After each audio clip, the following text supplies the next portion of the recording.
திருத்தணியில் அரசு மருத்துவமனையில் உள்ள பெண்கள் கழிவறைக்குள் புகுந்த நல்ல பாம்பை பார்த்து நோயாளிகள் அலறி அடித்துக் கொண்டு ஓடியதால் பரபரப்பு ஏற்பட்டது. திருவள்ளூர் மாவட்டம் திருத்தணியில் உள்ள அரசு பொது தலைமை மருத்துவமனையில் உள் நோயாளியாக 200க்கும் மேற்பட்டோர் சிகிச்சை பெற்று வருகின்றனர். புற நோயாளிகள் சிகிச்சை பிரிவு மற்றும் மருந்துகள் வழங்கும் பகுதிக்கு எதிரே ஆண்களுக்கும் பெண்களுக்கும் தனித்தனியாக கழிவறைகள் உள்ளன. இந்நிலையில் பெண்கள் கழிவறைக்கு உள் நோயாளியாக உள்ள ஒரு குழந்தையின் தாய் சென்றுள்ளார். அங்கு பாம்பு ஒன்று இருந்ததை பார்த்து அந்த பெண் அலறி அடித்து ஓடி வந்து மருத்துவமனை ஊழியர்களிடம் தெரிவித்துள்ளார்.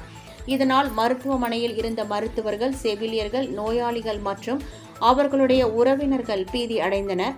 தகவல் கிடைத்ததும் உடனடியாக விரைந்து வந்த திருத்தணி தீயணைப்பு படை வீரர்கள் பெண்கள் கழிவறை பகுதியில் ஒளிந்திருந்த சுமார் 5 அடி நீளமுள்ள நல்ல பாம்பை லாவகமாக பிடித்துச் சென்றனர். மழை காலங்களில் அரசு மருத்துவமனை மற்றும் அதனை சுற்றியுள்ள பகுதிகளை தூய்மையாக வைத்திருக்க வேண்டும் என்று மருத்துவமனை ஊழியர்களுக்கு தீயணைப்பு படை வீரர்கள் அறிவுறுத்திவிட்டு சென்றனர்.